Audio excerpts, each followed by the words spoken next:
ತಾಲೂಕಿನ ಕಾರೆಕೆರೆ ಕೃಷಿ ಕಾಲೇಜನ್ನ ಮಂಡ್ಯ ನೂತನ ಕೃಷಿ ವಿವಿ ವ್ಯಾಪ್ತಿಗೆ ಸೇರ್ಪಡೆ ಮಾಡುವುದನ್ನು ವಿರೋಧ ಮಾಡುತ್ತಿರುವ ಜಿಲ್ಲೆಯ ಜೆಡಿಎಸ್ ಬಿಜೆಪಿ ಶಾಸಕರು ಈ ಬಗ್ಗೆ ಚರ್ಚೆಗೆ ಅವಕಾಶ ನೀಡುವಂತೆ ಸದನದಲ್ಲಿ ಸ್ಪೀಕರ್ ಗಮನ ಸೆಳೆದರು.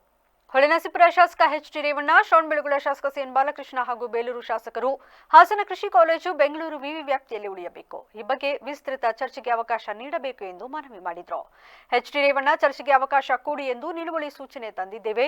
ಕಳೆದ 25 ವರ್ಷಗಳಿಂದ ಹಾಸನದಲ್ಲಿ ಕೃಷಿ ಕಾಲೇಜು ನಡೆಯುತ್ತಿದೆ. ಮಂಡ್ಯದಲ್ಲಿ ಹೊಸ ವಿವಿ ಮಾಡಲು ನಮ್ಮ ವಿರೋಧ ಇಲ್ಲ, ಆದರೆ ಹಾಸನ ಕಾಲೇಜನ್ನ ಹೊಸ ವಿವಿ ಜೊತೆ ವಿಲೀನ ಮಾಡಬಾರದು ಎಂದರು. ಇದಕ್ಕೆ ಪ್ರತಿಕ್ರಿಯಿಸಿದ ಸ್ಪೀಕರ್ ಯುಟಿ ಖಾದರ್, ನಿನ್ನೆ ಬಿಲ್ ಪಾಸ್ ಆಗಿದೆ, ಅಲ್ಲಿ ನಿಮಗೆ ಮಾತನಾಡಲು ಅವಕಾಶ ಇತ್ತು, ಆದರೆ ಅಲ್ಲಿ ನೀವು ಮಾತನಾಡಲಿಲ್ಲ. ಈಗ ಬಜೆಟ್ ಮೇಲೆ ಚರ್ಚೆ ನಡೆಯುತ್ತಿದೆ ಎಂದರು. ಮತ್ತೆ ಎದ್ದು ನಿಂತ ರೇವಣ್ಣ, ನಾನು 30 ವರ್ಷ ಶಾಸಕನಾಗಿ ಕೆಲಸ ಮಾಡಿದ್ದೇನೆ. ನಿಯಮ 69ರ ಅಡಿಯಲ್ಲಿ ಚರ್ಚೆಗೆ ಅನುಮತಿ ಕೊಡಲಿಲ್ಲ. ಈಗ ನಿಯಮ 60ರ ಅಡಿ ಕೇಳಿದ್ದೇವೆ, ಅವಕಾಶ ಕೊಡಿ ಎಂದು ಮತ್ತೊಮ್ಮೆ ಮನವಿ ಮಾಡಿದರು. ಹಿಂದೆ ಶಿವಮೊಗ್ಗ ವಿವಿಗೆ ಶಿಫ್ಟ್ ಮಾಡುವ ಪ್ರಯತ್ನ ನಡೆಯಿತು, ಅದಕ್ಕೆ ಅವಕಾಶ ಕೊಡಲಿಲ್ಲ. ಈಗಲೂ ಹಾಸನ ಕೃಷಿ ಕಾಲೇಜು ಬೆಂಗಳೂರು ವಿವಿ ವ್ಯಾಪ್ತಿಯಲ್ಲಿ ಉಳಿಯಬೇಕು ಎಂದರು.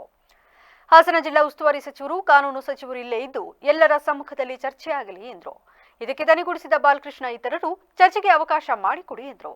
ಶಾಸಕರ ಮನವಿಗೆ ಸ್ಪಂದಿಸಿದ ಸ್ಪೀಕರ್, ನಿಯಮ 60ರ ಅಡಿ ಅನುಮತಿ ನೀಡಲಾಗುವುದಿಲ್ಲ, ಬದಲಾಗಿ 69ನ್ನು ಬದಲಾಯಿಸಿ ಇಂದು ಸಂಜೆ ಅರ್ಧ ಗಂಟೆ ಚರ್ಚೆಗೆ ಅವಕಾಶ ನೀಡಲಾಗುವುದು ಎಂದರು. ಸಚಿವರು ಬಂದ ನಂತರ ಇಂದು ಸಂಜೆಯೇ ಚರ್ಚೆಗೆ ಅವಕಾಶ ಕೊಡಿ, ಇಲ್ಲದಿದ್ದರೆ ಧರಣಿ ನಡೆಸುವುದಾಗಿ ರೇವಣ್ಣ ಎಚ್ಚರಿಕೆ ನೀಡಿದರು. ಚರ್ಚೆಯ ಬಳಿಕ ಹಾಸನ ಕೃಷಿ ಕಾಲೇಜು ಬೆಂಗಳೂರು ವ್ಯಾಪ್ತಿಯಲ್ಲಿ ಉಳಿಯುತ್ತೋ ಇಲ್ಲವೇ ಮಂಡ್ಯ ವಿವಿಗೆ ಸ್ಥಳಾಂತರ ಆಗುತ್ತೋ ಎಂಬುದನ್ನು ಕಾದು ನೋಡಬೇಕಿದೆ. ಮಾನ್ಯ ಸಭಾಧ್ಯಕ್ಷ, ಒಂದು ನಿಲುವಳಿ ಸೂಚನೆ ತಂದಿದ್ದೇವೆ. ನಮ್ಮ ಹಾಸನಲ್ಲಿ ಕೃಷಿ ಕಾಲೇಜು ಸುಮಾರು 25 ವರ್ಷ ಇದೆ. ಆ ಕಾಲೇಜನ್ನ ಮಂಡ್ಯದಲ್ಲಿ ಮಾಡ್ಲಿ, ಒಂದ್ ಸೆಕೆಂಡ್ ಅಲ್ಲ ಪ್ರಸ್ತಾಪ ಮಾಡ್ತೇನೆ, ಅಲ್ಲ ಮಾತಾಡ್ಲಿಕ್ಕೆ ಅವಕಾಶ ಕೊಡಿ. ನೋಡಿ, ರೇವಣ್ಣ ಅವರು, ಸುರೇಶ್ ಅವರು, ಬಾಲಕೃಷ್ಣ ಅವರಿದ್ದಾರೆ, ನೀವು ನೋಡಿ, ನಿನ್ನೆ ಈ ಬಿಲ್ ಪಾಸ್ ಆಯ್ತು. ಈ ಬಿಲ್ ಅಲ್ಲಿ ನಿಮ್ಗೆ ಮಾತಾಡ್ಲಿಕ್ಕೆ ಬೇಕಾದಂತ ಅವಕಾಶ ಇತ್ತು ಸರ್. ಬಿಲ್ಗೂ ನೋಡಿ ಸರ್, ದಯಮಾಡಿ ಮುಗಿಸ್ತೇನೆ ನಾನು. ಒಂದು ಅವಾಗ ಬೇಕಾದಷ್ಟು ಅವಕಾಶದ ಬಗ್ಗೆ ಚರ್ಚೆ ಮಾಡ್ಲಿಕ್ಕೆ, ಬೇರೆ ಮಾಡ್ಲಿಕ್ಕಿಲ್ಲ. ಇನ್ನು ನೆಕ್ಸ್ಟ್, ಈಗ ಬಜೆಟ್ ಬಗ್ಗೆ ನಿಮ್ಗೆ ಮಾತಾಡ್ಲಿಕ್ಕೆ ಇದೆ. ಈ ಬಜೆಟ್ ಅಲ್ಲಿ ಎಷ್ಟು ಕೂಡ ನಿಮಗೆ ಇದರ ಬಗ್ಗೆ ನಮಗೆ ಮಾತಾಡಿಕೊಂಡು ಹೋಗಬಹುದು. ಈಗ ನೀವು ಇದನ್ನು ಈಗ ಕೊಟ್ಟಿದ್ದೀರಿ, ಆದ ಕಾರಣ ಈ ನಿಮ್ಮ ಯಾಕೆಂತ ಹೇಳಿದ್ರೆ ಈ ಸಬ್ಜೆಕ್ಟ್ ಮತ್ತು ನೀವು ಬಜೆಟ್ ಅದನ್ನು ಒಟ್ಟಿಗೆ ನೀವು ಅದು ಚರ್ಚೆ ಮಾಡಿ ಅಂತ ಹೇಳಲಿಕ್ಕೆ ನಾನು ಇವತ್ತು ಬಯಸ್ತೇನೆ.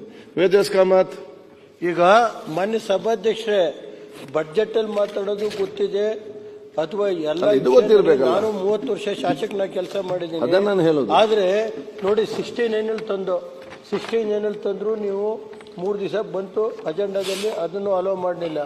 ಈಗ ನಿಯಮ 60ರಲ್ಲಿ ಯಾವ ವಿಷಯ ಏನ್ ತರಬೇಕು ಅನ್ನೋದು ನನಗೆ ಗೊತ್ತಿದೆ. ದಯಮಾಡಿ ಇದಕ್ಕೆ ಅವಕಾಶ ಕೊಡಬೇಕು.